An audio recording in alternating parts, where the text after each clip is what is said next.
Protagonist Jennifer Hills is a young writer who rents a country house to write a new book in complete solitude. After taking the keys and receiving a map from Earl, the house owner, she heads home but soon realizes that she is lost.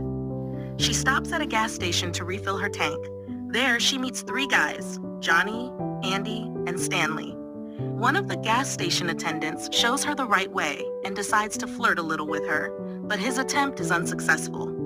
Feeling embarrassed, Jennifer tries to get back into her car. Accidentally, he knocks over a bucket of water, and his friends laugh at the clumsy incident. She leaves, while Stanley looks mad upon arrival at the country house. For her vacation, Jennifer settles in and begins to write her book. She sunbathes on the shore of the lake and allows herself a glass of wine to thoroughly relax. Suddenly, she hears strange sounds but dismisses them as birds communicating in the evening. Reflecting on her first day, hearing a strange sound, she goes to the barn but finds nothing suspicious.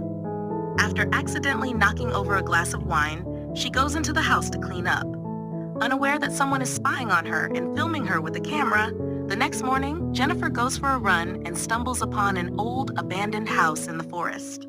Upon returning home, she wants to clean up, but is unable to do so due to problems with the sewer system. She calls a repairman and realizes that the phone had accidentally been dropped in the toilet. Attempts to dry it with a hairdryer are unsuccessful. Matthew, a man suffering from mental challenges but a good mechanic, repairs the toilet, which makes Jennifer happy. In a sign of gratitude, she kisses the plumber, but he is very embarrassed and runs away. When Matthew meets with his three friends, he tells them about the incident. Penn Stanley shows a video he had taken the previous night. Johnny's friends make jokes about the situation, and even Matthew had received a kiss from the city beauty, feeling humiliated and insulted.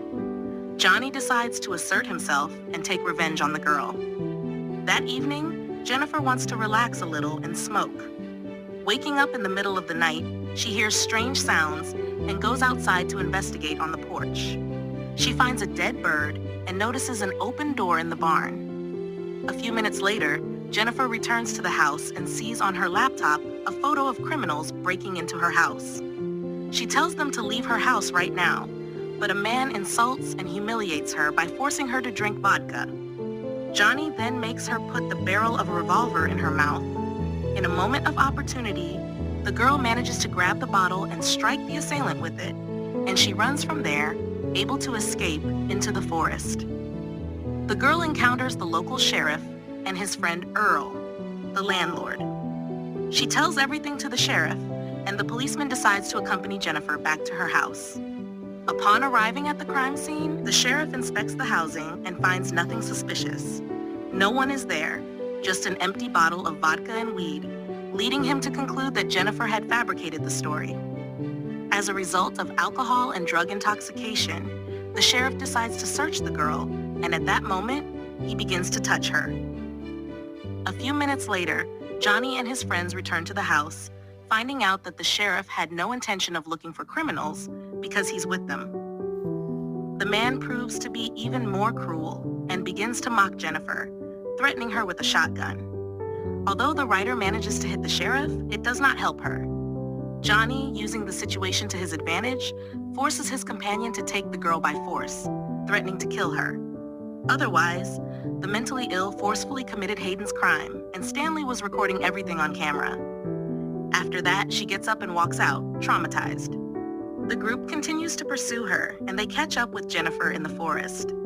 The sheriff also commits heinous crimes along with other criminals, and she faces lots of pain and suffering. After the men have their way with her, she gets up, her body covered in mud. Jennifer tries to escape.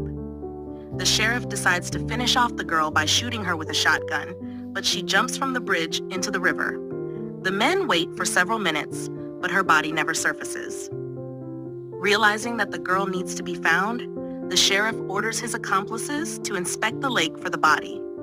After several hours without success, he instructs them to destroy all incriminating evidence of their violent actions, including the tape. Following the order, the criminals destroy the evidence and continue to search the lake, hoping to find the girl's corpse. The sheriff returns the keys to Earl, who rented his house to Jennifer, telling him that the writer has moved out, distancing himself from his friends and spending less time with them.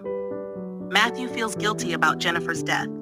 A month later, he sees Jennifer but dismisses it as a hallucination. Late at night, Earl calls the sheriff to report that Jennifer's best friend is searching for the writer who hasn't been in contact and disappeared without a trace a month ago.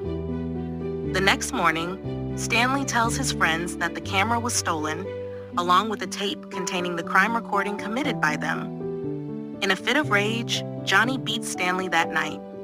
Johnny hears strange noises on the porch. He finds a dead bird but thinks little of it. When he hears the noise again, he assumes it's a prank by his friends and threatens them with a revolver, stepping out onto the porch. On the third time, he finds Jennifer's slippers and hears movement in the bushes. He investigates and finds Matthew's rubber bands, believing Matthew is behind all of this.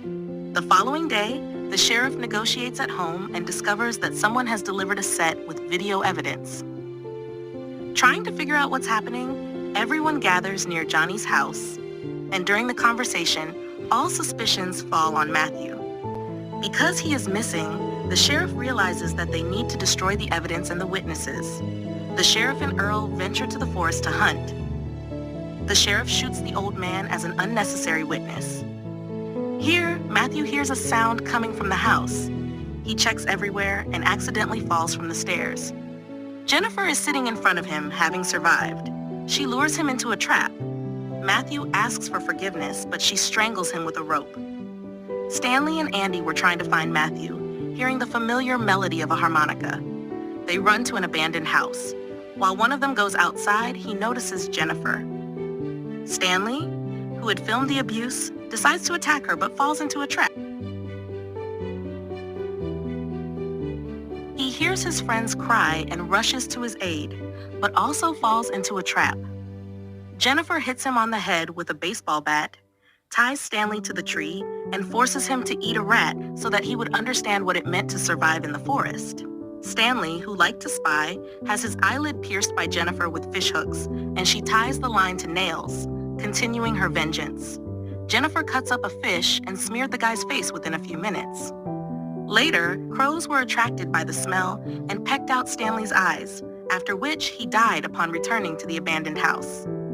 Jennifer did not forget about Andy, who was still hanging. Initially, Jennifer attempted to simply drown the man, but she deemed that too lenient. She added caustic lye to the bath, impelling Andy to endure due to his impressive physical fitness. However, fatigue soon overcame him, and he collapsed face first into the acidic water, causing his death at the station. Johnny noticed a girl. It was Jennifer who knocked him out with a speed wrench.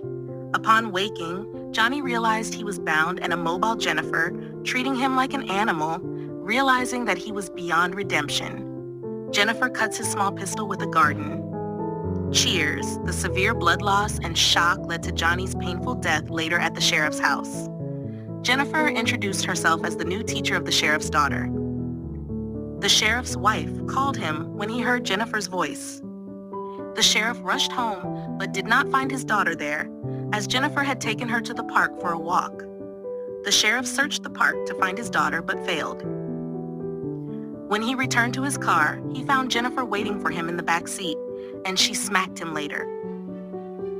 He regained consciousness in a house the sheriff came to and attempted to apologize to Jennifer for his actions. Starting he has a family. Please let him go.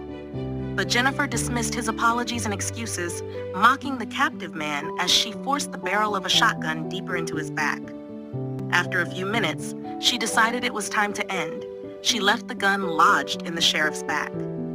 The girl attaches the shotgun's trigger to a rope and ties the other end to Matthew's hand, who is sitting in front of him. He is unconscious, and Jennifer warns not to disturb him because any sudden movement could be fatal. She leaves the house, and the sheriff calls out to Matthew. As he awakens and moves to help the sheriff, the trigger of the gun is pressed, and both of them are killed with a single shot. Movie ends here.